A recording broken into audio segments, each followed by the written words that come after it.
আমার হাত পা বাঁধা, এই ক্ষমতা আমার নাই। আমরা চাইলে অনেক কিছু করতে পারি না, কারণ আল্লাহর কাছে আমাদের জবাবদিহিতা আছে। মানুষ আমাকে আমার এলাকা দেওয়ার জন্য দেয় নাই। প্রত্যেকেরই এলাকাতে গরিব দুঃখী আছে, সে আমার কাছে কেন দিয়েছে? সবচাইতে উপযুক্ত লোকটা বের করার জন্য আমার সাধ্যের শেষটুকু পর্যন্ত চেষ্টা করা, এটাই আমার দায়িত্ব। এই জন্য সে আমার কাছে দিয়েছে। সো আমি এই জায়গাতে আপনি নাখোশ হলেও কিছু আসবে যাবে না। আমার আব্বাজান রহমতুল্লাহ আলাই বেঁচে থাকতে আমাকে প্রায় বলতেন, বাবা এলাকার অমুক আছে তমুক আছে, আমার সাধ্য অনুযায়ী দেন 2000 5000, আমি যেটা পারি গরিব মানুষ হিসাবে দিতে পারি। কিন্তু আপনি এটা আশা করেন না যে মানুষের দানের টাকা আমি এলাকায় কাউকে দিয়ে দিব, কারণ এটা আমার এলাকার জন্য। হ্যাঁ, এলাকায় যদি নিডই হয়, অন্য 10 জন পেলে সে অবশ্যই পাবে, কিন্তু এলাকা হিসেবে কোনো প্রায়োরিটি পাওয়ার কোনো অধিকার নেই। তো আমার এলাকার যারা আছেন আলেম ওলামা, মুরব্বীরা, তারা অনেকে আমার উপরে খুব নাখোশ এই জন্য যে আমি অন্য এলাকায় গিয়েছি, নিজের এলাকায় যাইতে পারি নাই।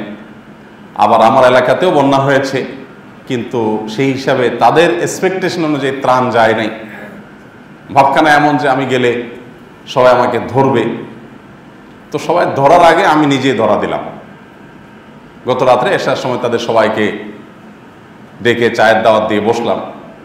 এরপরে ওনাদেরকে, সম্মানিত ব্যক্তিবর্গ, ওনাদেরকে আমি আমার কথাটা বললাম যে দেখেন, আমার যদি বাপের টাকা হইতো বা আমার পকেটের টাকা হইতো, তাহলে সবার আগে আমি আমার এলাকা এবং আমার ভাই ব্রাদার আত্মীয় স্বজন তাদেরকে আমি প্রায়োরিটি দিতাম। কারণ এটাই ইসলাম নির্দেশ করে যে ইবদা বিমান তাউল, আমার নিকট আত্মীয় যারা আছে তাদের থেকে আমি শুরু করব, এরপর অন্যদিকে যাব, এটাই ইসলাম বলে। বা টাকাটা যখন মানুষের, অন্যের, তখন সেখানে আমি আমার এলাকাকে প্রায়োরিটি দিয়ে কাজ করব। এটার নামই হলো দুর্নীতি, এটার নামই হলো জুলুম, এটার নামই হলো অবিচার। আমাদের সমাজে বিচার আর অবিচারকে পার্থক্য করবার মতো শক্তি মানুষের মধ্যে নাই, এটা হারিয়ে গেছে। আপনারা দেখবেন কোনো মন্ত্রী যিনি গোটা দেশের জন্য দায়িত্বশীল হন, একজন সচিব কোনো একটা মন্ত্রণালয়ের দায়িত্বে আছেন, তিনি ওই মন্ত্রণালয়ের সচিব হিসাবে গোটা দেশের মানুষের জন্য তিনি কাজ করবেন, এবং এখানে কোনো ভেদাভেদ তার করার কথা না। কিন্তু এরপরও কোনো এলাকায় যদি আপনি যান, মন্ত্রী সাহেবের এলাকার রাস্তাঘাটগুলো খুব ভালো, রাস্তাঘাটে আবার লাইট পোস্টও লাগাইছেন, আবার দেখা যায় যে অন্য সব স্থাপনাগুলো খুব সুন্দর করেছেন, অনেক উন্নয়নমূলক কাজ করেছেন। কোন সচিব সাহেবের গ্রামে গেছেন, মাশাআল্লাহ, সচিবের গ্রামে গিয়ে আপনি বলছেন মাশাআল্লাহ, উনি এলাকাতে অনেক কিছু করেছেন, এলাকার ছেলে হয়ে এলাকাতে অনেক কিছু করেছেন। এই জিনিসটাকে আমরা সবাই অ্যাপ্রিসিয়েট করি। এটা কি অ্যাপ্রিসিয়েট যোগ্য নাকি ভৎসনার যোগ্য? এটা কি অ্যাপ্রিসিয়েট করার মতো না ভৎসনা করার মতো? আপনারা ধরে ফেলছেন কাহিনীটা, ভৎসনা করার মতো। কেন ভৎসনা করার মতো? কারণ রাষ্ট্রের যে দায়িত্ব তাকে দেয়া হয়েছে, এটা তার গ্রামের জন্য দেয়া হয়নি। রাষ্ট্রের যে দায়িত্ব তার কাঁধে দেওয়া হয়েছে, এটা তার এলাকার জন্য দেওয়া হয়নি মন্ত্রী সাহেবকে। হ্যাঁ, কোনো মানুষ সংসদ সদস্য, কোনো মানুষ চেয়ারম্যান, মেম্বার, তাহলে তার নির্দিষ্ট গণ্ডি আছে দায়িত্বের, তিনি ওই পুরো এলাকাতে কাজ করবেন। কিন্তু সে এমপি সাহেবও যদি নিজের গ্রামকে একেবারে স্বর্ণের থালে পরিণত করেন আর আশেপাশের গ্রামগুলোকে যদি নর্দমা পরিণত করেন, তাহলে সেক্ষেত্রে তিনি কি ভালো কাজ করেছেন না দুর্নীতি করেছেন? কিন্তু মুশকিল হলো যেখানে নিজের গ্রামের দিকেও তাকায় না কেউ, সেখানে নিজের গ্রামটা অন্তত ভালো করলে মানুষ বলে মাশাআল্লাহ, এই লোকটা ভালো কাজ করেছে।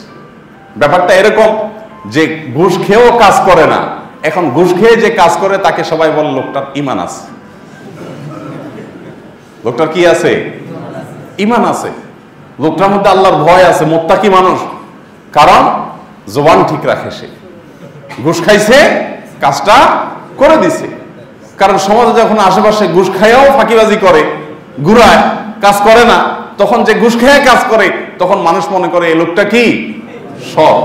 অর্থাৎ চোরও সমাজে সৎ হয় যখন সমাজের অন্য অনেকে ডাকাইত হয়। সমাজের অন্যরা যখন ডাকাইত হয়ে যায়, তখন চোরকে মানুষ বলে যে লোকটা ভালো, ডাকাতি করে না। এরকম অবস্থা হয়ে গেছে না এখন আমাদের সমাজে। আমি প্রায় দেখি বিভিন্ন জায়গায় গেলে, যে কোনো এলাকার খুব বড় কোনো পাওয়ারফুল মানুষ, রাজনৈতিকভাবে পাওয়ারফুল বা প্রশাসনিকভাবে কোনো বড় দায়িত্বে আছেন, ওনার এলাকার উন্নতি দেখে মানুষ প্রশংসা পঞ্চমুখ হয়ে যায়। আমি বলি যে এটা কিভাবে আপনারা প্রশংসা করেন?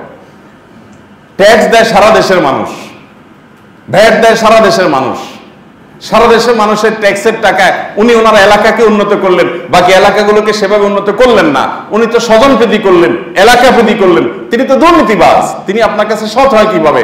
আপনি তাকে সৎ এই জন্য বলতেছেন কারণ বাকিগুলো এলাকাতেও কাজ করে না, এগুলো সব বেগম পাড়া বাড়ি করে। যে সমাজে সব টাকা পয়সা সব নিয়ে বেগম পাড়া বাড়ি করে, দুবাই নিয়ে ব্যবসা করে, সিঙ্গাপুর নিয়ে সম্পদের পাহাড় গড়ে, ওই সমাজে কেউ যদি নিজের এলাকা কিছু করে আমাদের কাছে মনে হয় মাশাআল্লাহ তো সাক্ষাৎ ফেরেশতা। অর্থাৎ আমরা নামতে নামতে কোন জায়গায় গিয়ে ঠেকেছি সেটাকে আমরা অনুভব করতে পারছি। আল্লাহ রাব্বুল আলামিন আমাদের সবাইকে আমানতের দায়িত্ব সম্পর্কে সচেতন হওয়ার, দায়িত্ববান হওয়ার তৌফিক দান করুন। ভাইরা আমার, আজকে আমাদের দেশটাতে যে অপশাসন, যে অনিয়ম, যে দুর্নীতি রন্ধ্রে রন্ধ্রে ঢুকে গেছে, এগুলো একদিনে ঝেঁকে বসে নেই। মানুষ অন্যায় নিয়ে গর্ব করে। ধরেন আপনার একজন মামু আছে, আপনার একজন খালু আছে প্রশাসনের খুব গুরুত্বপূর্ণ কাজে, ধরা যাক নিয়ে টেনশনে আছি আমি লাইসেন্সটা বানাবো, আর আপনি খুব গর্ব করে তখন বললেন আরে বিআরটি এর অমুকটা আমার দুলাভাই, আমি তো গেছি আর বানানি চলে আসছি। এরকম করে কি করে না মানুষ বলে? অর্থাৎ একটা 2 নম্বরে কাজ করে সেটাকে নিয়ে বুক ফুলে মানুষ গর্ব করতেছে।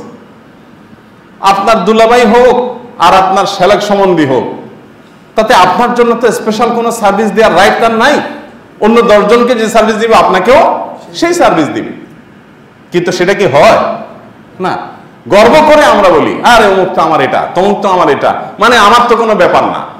তো আমি যে এই যে নিয়ম ব্রেক করে কোনাকানি পথে, শর্টকাট পথে যে আমি আমার কাজটা করে আনতে পারতেছি, সেটাকে নিয়ে আমি আবার গর্ব করতেছি, এটা কি গৌরবের বিষয় না লজ্জার বিষয়? এটা তো দুর্নীতি, এটা তো আমি নিয়ম ভঙ্গ করলাম।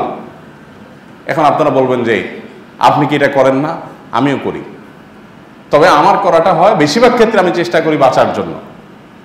এয়ারপোর্টে একাধিকবার এরকম হয়েছে যে লাইনে দাঁড়াইছে, তো আমাকে সিকিউরিটির লোকজন এসে সরাই নিয়ে গেছে। তাই বললাম ভাই কেন সরাচ্ছেন? সবাই লাইনে দাঁড়াইছে, আমিও দাঁড়াই, সমস্যা নাই তো। তো বলে না, আমাদের দায়িত্বই হলো এমন কেউ যদি লাইনে দাঁড়ায় যে দাঁড়ালে সেখানে মানুষ ঘিরে ফেলবে, ডিস্টার্ব হবে, আমাদের কাজের ক্ষতি হবে, সেখানে ভিড় হয়ে যাবে বা নিরাপত্তার সমস্যা হতে পারে, তখন আমরা তাকে সরাই নিয়ে যাই। এটা আপনার জন্য আলাদা কিছু না, আপনার ভক্ত হিসাবে আমি করতেছি, তার এটা আমাদের দায়িত্ব। ঠিক আছে, তাহলে করেন, সমস্যা নেই। কোনো ডাক্তারের ওখানে গিয়ে যদি সিরিয়াল ধরা যায়, তো ওখানে আমি পেশেন্টদের, যদি ডাক্তার বলে ভাই আপনার সিরিয়াল লাগবে না, আপনি চলে আসেন, তখন আমি চেষ্টা করি পেশেন্টদেরকে বলার ভাই ডাক্তার সাহেব আমাকে যাইতে বলতেছে, বাট অধিকার তো আপনাদের। তখন সবাই যারা চিনে বলে যে ভাই যান, অসুবিধা নেই। এতটুকু করার চেষ্টা করি। আমি যে ফেরেশতা তা না, কারণ এই সমাজের একজন আমিও তো।